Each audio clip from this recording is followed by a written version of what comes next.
오늘도 아버지 은혜가 여러분과 함께 하시기를 바랍니다. 하나님과의 평화의 관계를 누려가는 그 복된 삶이 우리의 육체의 날들 가운데 가득하기를 예수님의 이름으로 축복합니다. 우리가 걸어가는 발걸음 하나하나, 우리가 남기는 족적 하나하나가 그 누군가에게, 또 많은 사람들에게 예수님께로 나아오는 그런 귀한 길잡이가 될 것입니다. 우리가 그 일들을 함께 보며 살아가게 될 것입니다. 예수님의 제자, 예수님을 따르는 제자가 된다는 것은 우리의 삶의 여정 속에서 하나님의 다스림, 아버지의 통치 가운데 걸어가는 것을 말합니다. 하나님의 다스림, 하나님의 통치 가운데 산다는 것, 그 속에는 오직 하나님의 다스림 속에만 있는 성장과 성숙이 있습니다. 다른 데서 줄 수 없고 오직 하나님의 통치 속에서만, 아버지의 다스림 속에서만 있는 성장과 성숙이 있습니다. 그리고 우리는 그것이 얼마나 탁월한 삶인지를 알기 때문에 그것을 향하여 우리의 열정을 다하게끔 되어 있고, 그 열정은 아버지의 다스림을 향한 열정이기 때문에 하나님께서 책임지시고 보장해 주십니다. 거기엔 반드시 열매가 있고 결실이 있기 마련입니다. 그것을 천국을 소유했다라고 이야기하는 것입니다. 우리가 가야 할 영원한 집, 아버지의 집을 우리가 얻게 된 것뿐만이 아니라 지금 이 자리 가운데 임한 하나님의 다스림 가운데 거하는 것이 바로 그러한 삶인 것입니다. 누가 과연 그 천국을 소유하는 자가 될 수 있을 것인가? 우리 예수님께서 말씀하셨습니다. 심령이 가난한 자는 복이 있나니 천국이 그들의 것임이요. 바로 심령이 가난한 자들이 그렇게 하나님의 다스리심이라는 그 천국을 소유할 수 있는 자들이 되는 것입니다. 그래서 우리는 기꺼이 심령의 가난함을 갖고자 합니다. 영적 우월감에서 벗어나고 자기도취에서 벗어나고 영적인 엘리트주의를 우린 쓰레기처럼 버려버리는 자들이 됩니다. 그래서 비워놓고 그 빈자리 가운데 다른 것으로 채우는 것이 아니라 오직 우리 주 하나님 아버지를 의지함으로만 그 빈 곳을 채워갑니다. 그게 심령의 가난함입니다. 그런데 문제는 뭐냐면, 우리가 그렇게 심령의 가난함을 바라보고 하나님의 다스림 가운데 살기를 원하는데 그게 잘 되지 않는다는 겁니다. 우리의 영적인 한계에 부딪히게 되고 그 영적 한계로 그것이 안 된다는 사실을 보게 됩니다. 그뿐만이 아니라 우리의 삶의 실제적인 한계를 보면서 아버지의 다스림 가운데 심령이 가난한 자가 되는 것이 아니라 오히려 내 고집대로, 내 멋대로, 내 계획대로 살고자 하는 우리의 그 한계를, 우리의 그 완고함을 만나곤 합니다. 내 마음에 원하는 심령의 가난함, 아버지의 다스림 가운데 들어가는 것은 나오지 않고 원치 않는 것만이 자꾸 나오는 모습을 보게 됩니다. 그래서 우리는 참 슬픕니다. 그래서 우리는 참 아파합니다. 그런데 여러분 아십니까? 그렇게 슬퍼하고 아파하는 애통함 속에서 우린 주님의 선포의 말씀을 듣습니다. 애통하는 자들은 복이 있나니 그들이 위로를 받을 것임이요. 맞습니다, 여러분. 우리의 영적인 한계, 실제적인 한계를 부딪히면서 우리가 애통해 할 줄 안다는 그 자체가 사실은 복을 받은 것입니다. 그 아픔과 그 슬픔을 느낄 줄 안다는 것, 그 애통을 느낄 줄 안다는 것은 우리가 살아있다는 증거입니다. 우리의 영이 살아서 성령님과 함께 있다는 증거가 우리의 영적인 한계와 실제적인 한계 속에서 우리의 원하는 바를 행치 못하고 원치 않는 바를 행하며 애통해 할 줄 아는 것입니다. 그리고 더 복된 건 뭐냐면 그 애통함을 우리 혼자 슬퍼하고 아파하는 것이 아니라 오늘 우리가 지금 이 자리에 나온 것처럼 하나님 아버지의 품에 안겨서 예수님의 품에 안겨 울 수 있다는 점입니다. 우린 주님 품에 안겨 울 수 있는 사람들입니다. 왜냐하면 그 주님이 우리의 아버지시기 때문입니다. 주님 품에 안겨 한없이 울다 보면 우리에게는 위로부터 임하는 위로가 옵니다. 문제 해결의 위로가 우리에게 임하기 시작을 합니다. 그 문제 해결의 위로는 우리의 일상에서의 문제를 해결해 주는 것뿐만이 아니라 우리의 영혼의 문제를 해결해 줘서 마침내 우리로 하여금 영원한 아버지 집에 이르렀을 때에 아버지께서 우리의 눈에 눈물을 닦아 주실 그 영원한 위로를 바라보게끔 만들어 줍니다. 그래서 우리는 또다시 우리의 삶의 현장 속에서 울더라도 씨를 뿌리는 자로 나아가게 됩니다. 주님 품에 안아 울면서 다시 아버지의 통치를 받아들이게 되고, 주님 품에 안겨 펑펑 울면서 다시금 하나님 나라의 씨, 그 말씀의 씨를 받게 됩니다. 그래서 심령의 가난함을 가지고 우리의 삶의 자리 가운데 다시 나아갑니다. 그리고 거기서 또 한계를 부딪히고 웁니다. 그래서 또 돌아와서 아버지 앞에 펑펑 울고 아버지의 위로를 받고 다시 또 심령의 가난함, 아버지의 통치를 내 삶의 현장에서 받고자 다시 도전하며 나갑니다. 그리고 또 부딪힙니다. 그리고 또 돌아옵니다. 또 웁니다. 그리고 또 나갑니다. 그게 우리의 믿음의 여정입니다. 그런데 그것은 제자리에 머물러서 걷고 있는 것이 아니라 그 반복 속에서, 심령의 가난함과 애통함의 반복 속에서 우린 점점 우리 하나님 아버지를 닮아가게 됩니다. 예수님의 성품이 나의 인격으로, 열매로 임하기 시작합니다. 그 모습이 바로 온유한 자입니다. 오늘 아버지께서 우리에게 주시는 메시지, 바로 온유한 자입니다. 예수님께서 계속해서 예수님만을 따르는 제자들에게 임하는 복이 무엇인지 이렇게 말씀하십니다. 온유한 자는 복이 있나니 그들이 땅을 기업으로 받을 것임이요. 온유한 자가 복되다는 것 우리가 인정할 수 있습니다. 그렇게 심령의 가난함과 애통함의 반복 속에서 성령님의 열매인 온유, 예수님의 성품인 온유가 우리의 성품이 되고 우리의 삶의 인격이 된다는 것이 얼마나 복인가 하는 것 인정이 됩니다. 그런데 그 복된 이유에 대하여 주님의 설명은 좀 받아들이기가 어렵습니다. 이렇게 말씀하신 겁니다. 풀어 설명하면 복되도다 온유한 자들이여, 왜냐하면 그들이 땅을 기업으로 받을 것이기 때문이다. 땅을 기업으로 받는다고요? 온유한 자가 땅을 기업으로 얻을 수 있다고요? 좀 고개가 갸우뚱해집니다. 왜냐하면 예나 지금이나 땅을 기업으로 얻고 땅을 얻으려면 온유해가지고는 안 됩니다. 옛날에는 빈 땅을 개척하든지 아니면 남들 땅을 빼앗든지 전쟁을 통해서 빼앗든지 해야 땅을 얻을 수 있는 겁니다. 요즘은 어떻습니까? 온유해가지고 어디 땅 얻을 수 있겠습니까? 아주 독한 마음을 먹고 돈을 열심히 번 다음에 그것을 잘 모아서 머리를 잘 써가지고 투자를 잘 해야, 그때는 과감하게 정말 독한 마음 먹고 해야 땅을 얻을 수 있는 거 아닙니까? 그런데 온유한 자가 땅을 기업으로 받는다니요. 아마도 그런 것 때문에 우리는 교회에서는 온유한 척 하다가 우리의 삶의 자리에 가서는 독하게 사는 것 같습니다. 그런데 만약 이 온유한 자가 땅을 기업으로 얻는다 해서 우리가 부동산 많이 얻기 위하여 온유한 자가 되려고 하신다면 그거는 좀 거리가 먼 얘기입니다.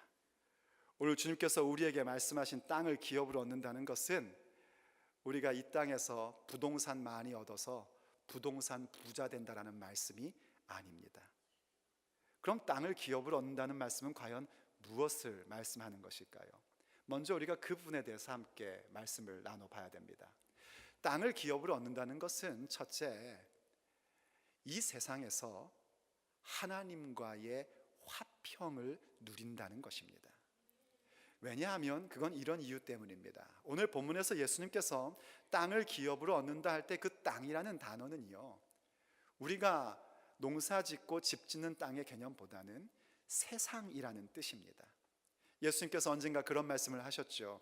인자가 올 때 마지막 때에 세상에서 믿음을 보겠느냐 하고 말씀하신 적이 있습니다. 그때 그 세상이라는 단어를 본문에서는 땅이라고 번역을 한 겁니다. 세상에서라는 얘기입니다. 그리고 기업이란 단어도 그렇습니다. 이 기업이란 단어는 우리가 잘못 이해하면 마치 가만히 있다가 무슨 복권 당첨된 것처럼 유산이 나에게 상속되어서 잘 먹고 잘 살고 일하지도 않고 호의호식하는 것을 기업으로 착각할 수 있습니다. 그러나 성경의 기업은 그런 것이 아닙니다. 성경의 기업이라는 건 뭘 의미할 때 쓰는 단어냐면 하나님의 말씀이 이루어지는 영역, 하나님의 말씀을 이루어가는 자리를 기업이다라고 이야기하고 있습니다. 예를 들면 이스라엘 백성이 가나안 땅에 들어가는 것을 그 땅을 약속의 땅이라고 얘기를 했습니다. 그리고 그 약속의 땅을 기업으로 주신다고 말씀하셨습니다. 그런데 아시다시피 가나안 땅은 비어있는 유토피아가 아니었습니다. 그 땅에는 하나님을 거역하는 무리들이 살고 있었습니다. 설명하자면 그 땅은 전쟁을 해서 영적인 전투를 해서 세상의 가치관을 몰아내야 할 땅이었고 세상의 판단의 기준을 싸워서 다 제거해 버려야만 하는 땅이었습니다. 세상의 가치관과 세상의 판단의 기준인 죄로 물든 것들을 전부 다 쫓아내 버리고 그 자리 가운데에서 하나님과의 깊고 친밀한 교제를 이루어 가야 할 땅이 약속의 땅이었습니다.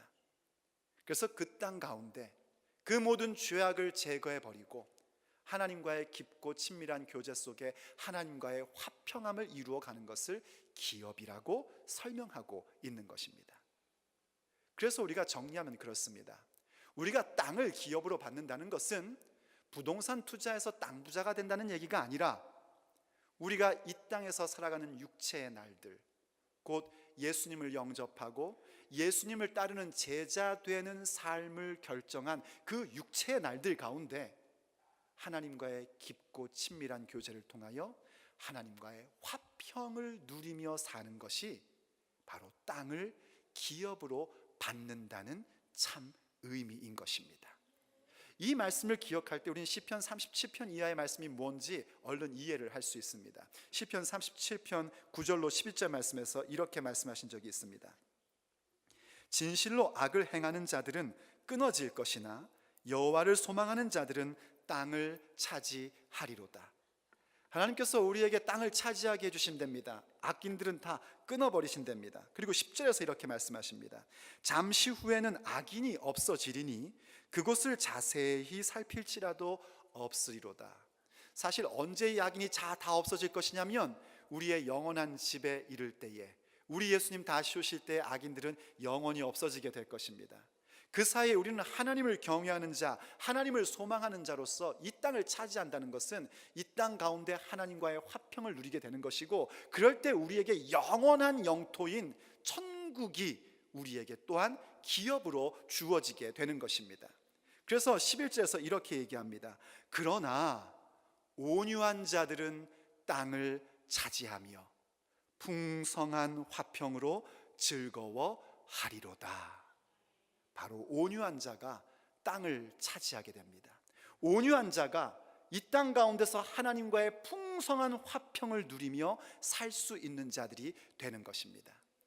그럴 때 우리는 땅을 얻는다는 것, 이 땅을 기업으로 얻는다는 또 다른 의미를 깨닫게 됩니다. 그것은 바로 우리가 그렇기 때문에 이 세상 속에서 선한 영향력의 사람으로 살게 되는 것입니다. 우리가 하나님과의 깊고 친밀한 교제를 나누고 하나님과의 화평의 삶을 우리의 육체의 날들 가운데 누리면서 한 발자국 한 발자국 걸어갈 때에 그 모습은 하나님과의 화평의 모습인데, 또 다른 사람들에게는 어떤 모습이 되냐면 저것이 바로 생명의 길이고 저것이 바로 진리의 길이라는 사실을 보게끔 만들어줍니다. 그래서 그 누군가가 우리의 삶의 족적을 보고, 아, 인생은 저렇게 사는 것이구나, 믿음의 삶은 저런 것이구나, 우리의 삶은 육체의 날이 전부가 아니구나 하는 것을 알게끔 해주는 선한 영향력으로 나타나게 되는 것입니다. 왜냐하면 성경에서 문자적으로 온유하다라는 그런 평가, 그런 말씀을 받은 분은요, 딱 두 분입니다. 우리 주 예수님과 모세입니다. 예수님과 모세를 온유하다고 얘기합니다. 마태복음 11장에 보면 예수님께서 나는 마음이 온유하고 겸손하다 그렇게 말씀하셨고요. 또 민수기 12장 3절에 가면 하나님께서 말씀을 통하여 평가해 주시기를 모세는 그 온유함이 지면의 모든 사람들보다 승하더라 더하더라 하고 평가를 해주고 있습니다. 그런데 아시다시피 여러분, 예수님도 모세도 이 육체의 삶을 사는 가운데 자기의 소유로 땅 한 평 갖지 않으셨습니다.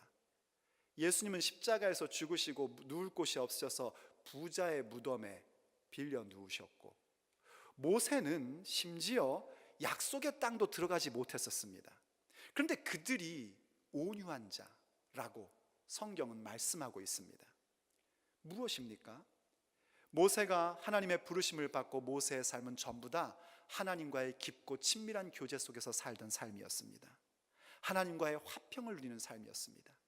육체 가운데 계셨던 예수님도 가장 중요하게 계셨던 것이 아버지와의 교제의 시간이었습니다. 아무리 바쁘고 피곤해도 아버지와의 교제의 시간인 기도의 시간을 놓치신 적이 없으신 주님이십니다. 그런 그분들의 삶의 발걸음 하나하나가 모세는 하나님과 이스라엘 사이에 언약을 맺어주는 중간자 역할을 했고, 우리 주 예수님은 하나님과 인류 사이에 유일하고 영원하신 중보자가 되셨습니다. 예수님이 없이는 어느 누구도 하나님을 아바 아버지라 부를 수 있는 사람이 없습니다. 그래서 그분들의 삶 전부가 우리로 하여금 믿음의 삶을 어떻게 살아야 하는지, 우리가 무엇이 더 소중한 것인지를 알려주는 선한 영향력을 주시는 분들로 우리 곁에 지금도 함께하고 계신 것입니다. 우리의 삶도 마찬가지입니다.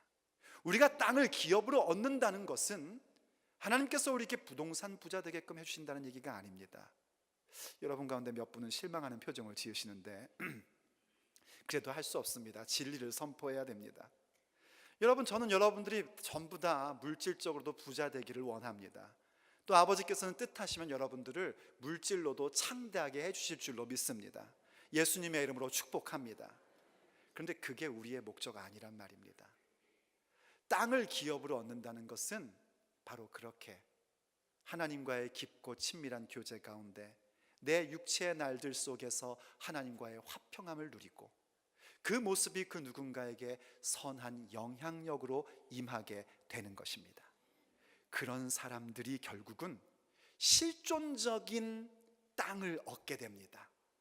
그 실존적 땅은 뭐냐면 성경에서 새하늘과 새 땅, 새 예루살렘으로 표현되고 있는 영원한 우리 아버지의 집, 영원한 우리 본향, 그 땅을 진정한 기업, 하나님과의 진정한 화평, 영원한 화평을 누리는 장소로 우리에게 상속되어지는 것입니다. 그래서 우리는 이 땅 가운데에서 땅을 기업으로 얻는 그 의미를 알고 그 길로 나아가고자 하는 기꺼한 마음을 갖게 되는 것입니다. 그런데 누가 그렇게 땅을 기업으로 얻게 되는가? 누가 그렇게 하나님과의 깊고 친밀한 교제 속에서 육체의 날들 가운데 하나님과의 화평을 누리고 우리의 육체의 날들 속에서 선한 영향력을 주는 사람으로 설 수 있는가? 누가 정말 땅을 기업으로 받는 사람인가? 예수님의 선언이 온유한 자라는 것입니다. 온유한 자만이 바로 그렇게 하나님과의 화평의 관계 속에서 선한 영향력을 주는 땅을 기업으로 받는 자가 될 수 있다고, 그 복을 누릴 수 있다고 주님께서 선언하고 계신 겁니다. 그럼 우리의 질문은 당연히 온유함이 뭐냐 하는 질문으로 또 가야 됩니다. 온유함이란 과연 무엇일까요? 어떤 것이 온유한 자의 모습일까요? 첫째로 그 온유함이란 부드러움과 순함을 의미합니다. 부드럽고 순한 것입니다. 이건 여러분 염려하지 마십시오. 타고난 기질에 대한 얘기가 아닙니다. 타고난 성격에 대한 게 아닙니다. 이것은 우리 속에 있는 독한 기운이 빠진 상태를 얘기하는 겁니다. 우린 우리의 삶에서 독해야 잘 산다는 생각을 하고 삽니다. 여러분 혹시 그런 말 하신 적 있습니까? 야, 독해야 잘 살아. 독한 맘 먹고 살아. 혹시 그런 마음을 갖거나 얘기하신 적이 있습니까? 우리는 그냥 나이가 먹었으니까 순하게 살아도 애들한테는 얘들아 독하게 살아야 된다 인생은. 혹시 그런 말씀 하신 적 있습니까? 그럼 오늘 다 회개하시기를 바랍니다. 독해야 세상 사는 거 아닙니다. 우리도 그래 본 적 있지 않습니까? 독한 마음 먹고 살아보셨지 않습니까? 그래서 지금 어떠십니까? 예, 그냥 그겁니다. 독한 마음 먹고 살아서 잘 사는 거 아닙니다. 하나님의 은혜로 잘 사는 것입니다. 아버지께서 함께 하시고 복을 주셔야 우리가 잘 살 수 있는 것이지, 독한 마음 먹고 아주 독하게 굴어야 잘 사는 거 아닙니다. 우리가 하나님 앞에 심령의 가난함을 구하고 그것이 안 돼서 애통함을 느끼고 또 그 애통함 가운데 아버지의 위로를 받고, 그래서 다시 또 심령의 가난함을 도전하고, 심령의 가난함에 또 부딪혀서 애통해하고 위로받고 또 도전하고, 이런 과정을 통해서 우리에게 있던 그 세상적 도끼가 조금씩 빠져나가는 겁니다. 그래서 순해지고 그래서 부드러워지는 겁니다. 그 모습의 일례로요, 야고보서가 우리에게 이런 말씀을 가르쳐 주는 걸 보게 됩니다. 야고보서 1장 19절로 21절 말씀을 보면 이렇게 말씀해 주고 있습니다. 내 사랑하는 형제들아, 너희가 알거니와 사람마다 듣기는 속히 하고 말하기는 더디하며 성내기도 더디하라. 여러분 아멘이 되십니까? 아멘은 되는데 잘 안 되죠, 그렇죠? 듣기는 속히 듣고 말하기는 더디하고 성내기도 더디하라 하셨습니다. 근데 우리는 좀 이게 반대인 것 같아요. 듣기는 더디 듣고 말하기는 속히 하고 거기에 내 말에 강조를 하기 위해서 성내는 것도 같이 해주고. 그런데 그 모습에 대해서 20절이 이렇게 얘기합니다. 사람의 성내는 것이 하나님의 의를 이루지 못함이니라. 사람의 성내는 것이 하나님의 의를 이루지 못한답니다. 그러면서 계속해서 21절에서 이렇게 말씀해 주십니다. 그러므로 모든 더러운 것과 넘치는 악을 내어 버리고. 잠시만요. 지금 앞에서 무슨 말씀을 했냐면, 듣기는 속히 듣고 말하는 것 더디해라, 성내는 것도 더디해라. 사람이 성내는 것이 하나님께 영광이 되지 못한다라고 말씀하셨는데, 이어서 나오는 얘기는 뭐냐면 우리 속에 있는 더러운 것, 모든 더러운 것과 넘치는 악을 내어버리랍니다. 그럼 뭔가 우리가 듣기는 속히 듣고 말하긴 더디해야 되는데, 듣기는 더디 듣고 말하긴 속히 하는 것에서는 뭔가 더러운 것이 있고 내 속에 넘치는 악이 있다는 사실을 짚을 줄 알아야지 됩니다. 여러분 그런 경험 혹시 하신 적 있으십니까? 아유, 그때 내가 이 얘기를 그 사람한테 했어야 되는데 그냥. 웃으시는 거 보니까 다 저하고 비슷한 경험이 있으시군요. 그 얘기를 해가지고 그 사람 코를 납작하게 해줬어야 되는데 내가 그때 왜 그게 이 말이 생각이 안 났을까? 다음에 만나면 이 얘기를 꼭 해야지 막 집에서 연습도 해요. 근데 그때 가면 꼭 생각이 안 나요. 복받은 사람들입니다. 그게 하나님의 의를 이루지 못합니다. 우리가 왜 듣기는 더디하고 말은 빨리 하고 싶은가? 말을 하지 않고 가만히 있으면 사람들이 나를 가만히로 여기기 때문입니다. 바보 취급을 하는 겁니다. 그래서 바보 취급받기 싫어서 말을 빨리 하고 싶고, 내가 너보다 똑똑하다는 얘기를 하고 보이는 걸 보고 싶어서 말을 더 많이 하고 싶고, 거기에 내 말이 얼마나 정당성이 있는 것을 보이고 싶어서 거기에 약간의 성질까지 한번 부리면서 말을 해줍니다. 그래서 나는 너보다 똑똑하고 너보다 옳다는 것을 보이고 싶은 겁니다. 그런데 그것은 오늘 주님께서 우리에게 말씀해 주시는 온유한 모습과는 정반대의 모습입니다. 사실 그건 뭐냐면 내 의지, 내 생각, 내 판단, 내 똑똑함 보이고 싶다는 겁니다. 그래서 모든 악을 내어버리고 모든 더러운 것을 내어버리고 우리는 어떻게 해야 되는가? 그 다음 말씀을 보십시오. 능히 너희 영혼을 구원할 바 마음에 심긴 도를 온유함으로 받으라. 우리의 영혼을 구원할 바 마음에 심긴 도, 지금 산상순의 말씀을 기준으로 하여 얘기하자면 우리에게 임한 하나님 아버지의 다스리심, 우리의 심령을 가난하게 하라 하신 그 말씀, 그게 안 될 때 포기하지 말고 난 원래 그런 사람이야 그러지 말고 애통해 할 줄 알라 하는 그 가르침, 그 도를 온유함으로 받으려는 겁니다. 이때 온유함은 다른 표현으로 하면 겸손함입니다. 겸손함으로 그 말씀을 받으면 우리 속에 있는 도끼가 빠지기 시작을 합니다. 그게 온유함입니다. 그 온유한 자들이 바로 하나님과의 화평을 누리고 이 땅에 살아가는 발걸음마다 선한 영향력을 주는 사람들로 세워지게 되는 것입니다. 그들이 땅을 기업으로 받는 것입니다. 둘째, 온유하다는 것은 훈련되어 길들여진 성품입니다. 이렇게 우리의 도끼가 점점 빠지는 과정을 가다 보면은요, 우린 우리의 성품이 하나님께 훈련되어지고 길들여진다는 사실을 알게 됩니다. 이 온유라는 것은 어떤 기질에 대한 얘기가 아니라는 건 거듭 말씀드립니다. 온유라는 것은 기질, 성질이 아니라 성품입니다. 성경학자들이요, 이 온유라는 단어가 과연 무엇일까? 이 온유는 단순히 온순하다는 얘기일까? 하는 궁금증 때문에 이 온유라는 단어를 많이 연구를 했었습니다. 그 연구를 위해서 고대 그리스 문학이나 혹은 고대 그리스 시대 때의 편지들을 발굴해서 그거를 많이 연구를 합니다. 근데 거기에 나오는 온유라는 단어가 어떤 의미인지를 너무 정확하게 가르쳐줘요. 그 필라폰네스 전쟁이라는 BC 5세기에 있던 전쟁에서 한 병사가 자기 약혼녀에게 쓴 편지 속에 이 단어가 나옵니다. 그 병사가 자기 약혼녀에게 선물을 하나 보냅니다. 그 선물은 하얀 색깔의 종마였습니다. 백마를 한 마리 선물로 보낸 겁니다. 근데 그 선물을 보낸 그 편지 속에 이런 글이 쓰여져 있었습니다. 내가 지금까지 본 동물 중에서 가장 멋진 동물이요. 이 말은 사소한 명령에도 순종하며 주인이 전력을 다하라는 지시를 내리면 거기에 따른다오. 이 말은 온유한 말이라오. 이해가 되십니까, 여러분? 그 말이 왕성한 힘을 가지고 있고 달리고 있는 성질을 여전히 가지고 있는데, 그 왕성한 힘과 달릴 수 있는 기질을 자기를 위해서가 아니라 자기를 길들인 주인을 위해서, 그 주인의 사소한 명령에도 자기의 힘과 기질을 사용한다는 겁니다. 그게 온유입니다. 이 온유한 설교나 온유한 부분을 읽으면은요, 좀 힘들어하시는 분들이 있습니다. 누구냐면 좀 이렇게 활동적이신 분들입니다. 성격이 급하신 분들입니다. 그런 분들은 괜히 온유 그러면 나는 온유하고 거리가 먼데 이런 생각을 하시기도 하고요. 또 어떤 분들은 갑자기 고개를 듭니다. 나는 좀 워낙에 이렇게 뭐든지 생각이 깊고 말도 천천히 하고 좀 느려요.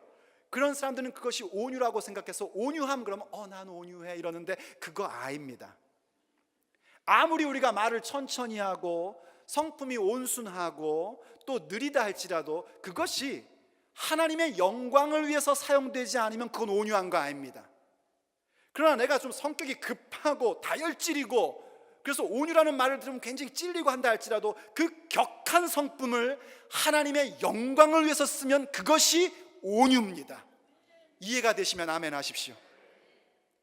하나님의 영광을 위하여 쓰이냐 쓰이지 않느냐에 따라 온유하냐 온유하지 않느냐가 결정되는 것이지, 내 타고난 기질에 따라서 온유함이 결정되는 것이 결코 아닙니다. 그래서 온유라는 것은 그렇게 훈련되어지고 길들여진 성품입니다. 이 부분에 대해서 고린도전서 10장 31절이 이렇게 말씀해 주시는 것은 온유함이 뭔지를 정확하게 설명해 줍니다. 그런즉 너희가 먹든지 마시든지 무엇을 하든지 다 하나님의 영광을 위하여 하라. 먹든지 마시든지 무엇을 하든지, 내가 어떤 기질을 갖고 있고 어떤 성격을 가지고 표현을 하든지, 내가 어떤 재능을 갖고 있든지, 내가 어떤 능력을 갖고 있든지 그 모든 것을 하나님의 영광을 위하여 할 때에 그것이 온유인 겁니다.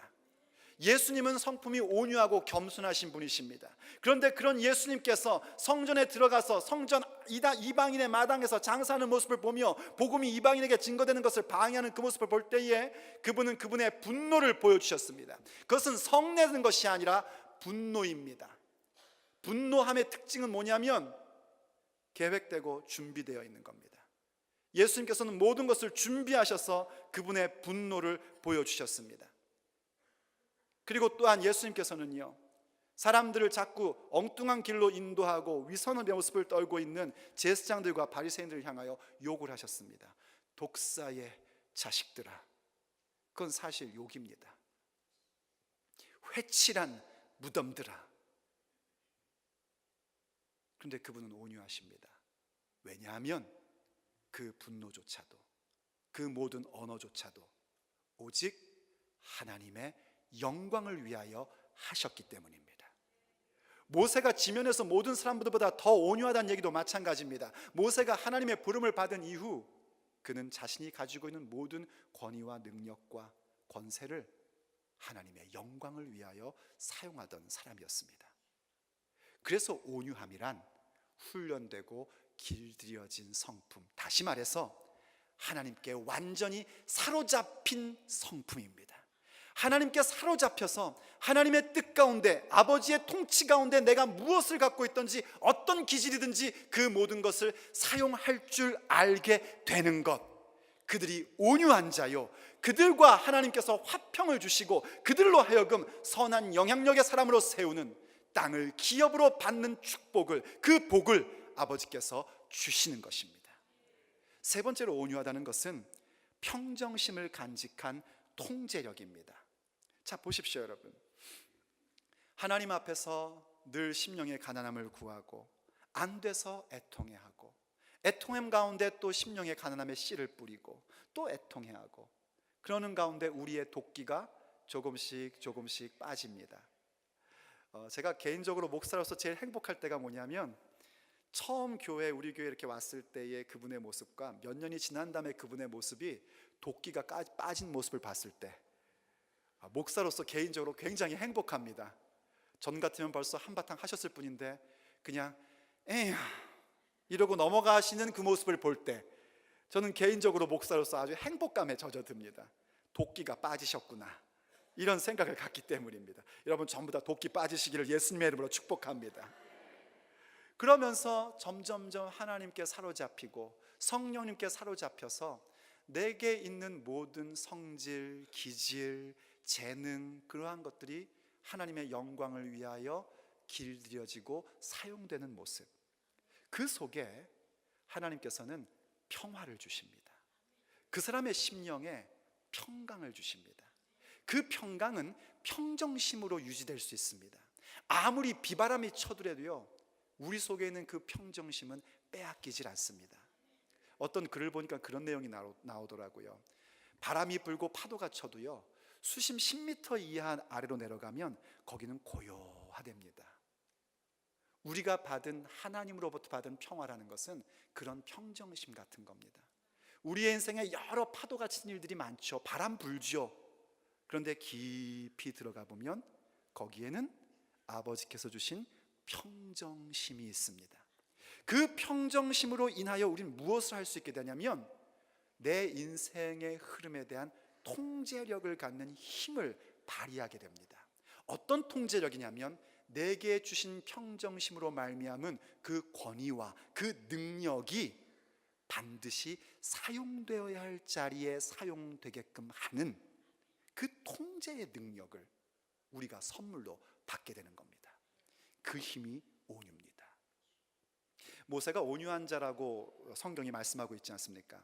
그 민수기 12장 3절에 모세의 온유함이 지면의 모든 사람들보다 더하더라 혹은 승하더라, 그렇게 기록한 그 말씀의 컨텍스트, 그 흐름은요, 모세가 겪고 있는 일들 속에서 나온 사건입니다. 모세는 참 별일을 많이 겪었습니다. 그렇게 하나님의 도구가 되어서 이스라엘 백성을 출애굽시키고 홍해를 가르는 현장도 있었고, 또 만나를 먹였고, 반석으로, 지팡이로 반석을 쳐서 물도 나오게 하고 메추라기도 먹고 그랬는데, 이 백성들은 틈만 나면 모세에게 대항을 했습니다. 하나님께 대적을 했고요. 그럴 때 하나님께서는 그들을 근실히 징계하셨습니다. 징계를 받으면 이 백성들은요, 모세를 향해서 원망했다가 금방 모세한테 찾아가지고 그럽니다. 기도해 주세요 그럽니다. 그럼 모세는 기꺼이 그들을 위해서 기도해 줍니다. 그리고 하나님은 그들에게 내렸던 징계를 거둬주십니다. 더군다나 민수기 12장에서는요, 그의 피부치인 미리암과 아론이 모세를 비방합니다. 이유는 구스 여인과 결혼을 했다는 것입니다. 그것이 단순히 이방인과 결혼을 했기 때문만의 비난은 아니었습니다. 왜냐하면 그들이 비난하는 그 내용이 뭐였냐면, 아론과 나 미리암도 우리도 하나님의 말씀을 듣거든 왜 모세 너만 그런 사람인 척 하느냐 하는 내용이었습니다. 성경학자들이요, 이 구스 사람들에서 연구를 한 내용이 근간에 나왔는데, 구스 사람은 그 당시에 용사의 부족이었답니다. 그래서 모세가 구스 여인을 취한 이유가 단순히 어떤 여자랑 결혼하는 그런 차원 정도가 아니라 어쩌면 결혼 동맹에 대한 것일 수도 있다라는 의견들을 냅니다. 꽤 일리가 있는 얘기예요. 그래서 미리암과 아론이 생각할 때 모세가 그렇게 군사 동맹적인 부분으로 결혼을 한 모습은 마치 모세가 자기의 정치적인 포지션을 더 강화시키려는 모습으로 그렇게 비춰졌을 수도 있습니다. 그러니까 아론과 나 미리암도 하나님의 말씀을 듣는 자들인데 이렇게 하고 모세를 비방했던 것이겠죠. 그런데 성경은 뭐라고 평가하냐면 바로 그 이야기 속에서 모세의 온유함은 지면의 모든 사람보다 더하더라 하고 말씀하고 있고, 하나님께서 직접 나서셔서 모세는 나의 충성된 종이다 하고 말씀해 주십니다. 그리고 미리암에게 나병이 가게끔 만들어 버리고요, 아론은 깜짝 놀라서 모세에게 와서 도와달라고 얘기를 합니다. 그때 모세가 어떻게 반응을 보인 줄 아십니까? 민수기 12장 13절에서 이렇게 그의 반응을 보여줍니다. 모세가 여호와께 부르짖어 가로되 하나님이여 원컨대 그를 고쳐 주옵소서. 만약 제가 모세라면 이랬을 것 같아요. 진작에 잘하지. 내가 그럴 줄 알았다니까. 하여튼 나한테 비방할 때, 비방한다는 건 뭐냐면 흠집을 낸다는 겁니다. 흠집 내는 이유는 뭐냐면 끌어내리겠다는 겁니다. 나를 비방할 때부터 내가 그럴 줄 알았어. 영어로 얘기하면 이거죠. I knew it. 내가 그럴 줄 알았어. 내가 말했잖아. I told you. 그런데 모세는요, 전혀 그런 반응을 보이지 않습니다. 오히려 말씀하기를 부르짖었답니다. 하나님께 부르짖었답니다. 원컨대 그를 고쳐 주옵소서. 그 기도를 들으시고 하나님께서요, 미리암에게 7일간 근신할 것을 얘기해 주시고 질병을 고쳐 주시고 그들이 다시 사역의 자리 가운데 설 수 있도록 은혜를 베풀어 주셨습니다. 그게 통제력입니다. 어떻게 모세가 그럴 수 있었을까요? 모세가 그렇게 할 수 있었던 이유는 단 한 가지입니다. 하나님께서 다스리신다는 그 믿음 때문입니다. 비록 지금 내가 비방을 당한다 할지라도 하나님 아버지께서 지금 이 자리를 다스리고 계시니 아버지께서 하실 것이다. 그 믿음을 갖고 있었기에 비방 가운데서도 자기를 변호하는 것이 아니라 우뚝 서 있었고, 그리고 그들을 위하여 기도해 줘야 될 때에 기꺼이 기도해 주며, 그들이 문제가 생겼을 때 원컨대 아버지 고쳐주시옵소서, 내 원합니다, 기도합니다, 부르짖었습니다, 고쳐주시옵소서 하며 자기에게 주어지는 기도의 능력을, 그 권위를 그 거룩한 통제력 가운데 사용할 수 있는 자가 되었던 겁니다. 그게 온유입니다. 바로 그 온유한 자가 복된 자들인 것입니다. 오늘 우리도 마찬가지입니다. 우리가 아버지 앞에 그렇게 아버지의 다스림 가운데 심령의 가난함의 씨앗을 뿌리고 애통해하며 점점 우리의 도끼가 빠지고 하나님께 사로잡혀 내가 가지고 있는 모든 기질과 성품과 은사와 재능이 사용되는 훈련들을 가지고 갈 때에 우리는 아버지께서 주신 평정심 가운데에서 모세와 같은 통제력을 갖는 사람들로 세워지게 되는 것입니다. 그게 온유한 자입니다. 그러한 자들이 바로 육체의 날들 가운데 하나님의 평화를 즐거워하고 누리며 살게 되고, 그러한 사람들의 발걸음 하나하나가 그 누군가에게 선한 영향력으로 미치게 되는 것입니다. 바로 그들이 땅을 기업으로 받게 되는 것입니다. 온유한 자는 복이 있나니 그들이 땅을 기업으로 받을 것이니요. 기도하시겠습니다. 사랑하는 아버지, 오늘 우리에게 말씀해 주시고 우리를 깨닫게 해주셔서 감사드립니다. 우리의 성격이 좀 느려서, 또 혹은 우리의 성격이 좀 급해서 온유함의 말씀을 들을 때에 왠지 모를 근거 없는 자신감과 또 근거 없는 실족감을 느끼곤 했었는데, 이제 우리에게 깨닫게 해주셔서 그 온유함이 무엇인지를 알게 해주시니 감사합니다. 아버지, 독한 마음 먹었던 것 회개합니다. 용서해 주시옵소서. 독해야 잘 사는 거 아니라 아버지의 은혜 가운데 있어야 잘 사는 줄로 압니다. 아버지, 주님 앞에 심령의 가난함을 구하며 애통해야 할 줄 아는 모습의 반복 속에서 우리의 그 모든 인생의 도끼가 다 빠지게 하여 주시옵소서. 그래서 부드럽고 순한 사람들이 되어서 오직 우리가 가지고 있는 기질들, 재능들, 성격들, 이 모든 것이 아버지께 훈련되고 길들여져 아버지의 영광을 위해서 사용되는 그 귀한 온유의 성품이 우리 가운데 가득하게 하여 주옵소서. 그래서 우리의 삶 속에서 여러 바람을 만난다 할지라도 우리 마음 깊은 곳에 있는 그 평정심을 바라보고 아버지께서 하실 일들을 보며 통제력을 갖고 나아가는 온유한 자들 만들어 주시옵소서. 우리가 온유한 자가 되기를 원합니다. 왜냐하면 우리에게 주어져 있는 이 육체의 날들, 예수님 믿고 얻게 된 이 약속의 날들이 오직 하나님과의 깊고 친밀한 교제 속에 아버지의 화평을 누리는 기업되는 인생 되기를 원하기 때문입니다. 우리의 육체에 남은 날들의 우리의 족적이 그 누군가에게 선한 영향력이 되기를 원하기 때문입니다. 그러므로 아버지, 주님 마음 우리에게 주시옵소서. 예수님의 온유 우리가 담게 하여 주옵소서. 온유한 자는 복이 있나니 그 복을 복으로 여길 수 있는 우리가 되게 하여 주옵소서. 오직 그 일은 성령님께서 우리를 깨닫게 해주시고 성령님의 불로 우리의 그 헛된 것들을 태워주셔야만 가능한 줄로 믿습니다. 그러므로 아버지, 우리의 헛된 것을 불태워 주시옵소서. 모든 것을 불태워 주시옵시고 오직 아버지께서 심겨주신 그 온유함만이 우리에게 남김받을 수 있도록 도와주시옵소서. 그래서 아버지, 우리의 삶 속의 그 온유한 모습으로 땅을 기업으로 얻는 자 되게 하시어 그 영원한 땅, 새하늘과 새 땅이 우리의 영원한 기업이 되게 하여 주시옵소서. 우리 주 예수 그리스도의 이름으로 간절히 기도 올립니다. 아멘.